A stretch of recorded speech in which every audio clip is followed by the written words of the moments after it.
আমি এখানে 2 কেজির 300 গ্রাম মুরগি নিলাম, নিয়ে ভালো করে লবণ দিয়ে মাখিয়ে চুলাতে একটা প্যান বসিয়ে তাতে তেল দিয়ে দিলাম আর দিয়ে মুরগিটা ভাজতে দিয়ে দিলাম।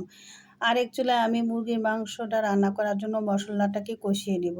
এই কড়াইটা আমি নাড়াচাড়ার কারণ হচ্ছে কড়াইটা নিচে পানি আছে কিনা দেখার জন্য।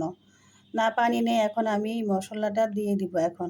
এই যে আমি দিয়ে দিলাম তেল, পরিমাণ মতো পেঁয়াজ, তারপরে দিয়ে দিলাম আদা রসুন বাটা 2 চামচ করে, আর দিয়ে দিলাম 2 চামচ লবণ, সয়া সস, ভিনেগার আর মশলা হলুদ, মরিচ এগুলা দিয়ে দিলাম 2 চামচ করে, আর ধনে গুঁড়া, জিরা গুঁড়া দিয়ে দিলাম 1 চামচ করে। মশলাটা কষানো হলে আমি মুরগির মাংসটা দিয়ে দিচ্ছি। এখানে আমি টমেটো দিলাম, যেহেতু আমি টমেটো দিয়ে মুরগির মাংসটা রান্না করব, টমেটোও দিয়ে দিলাম।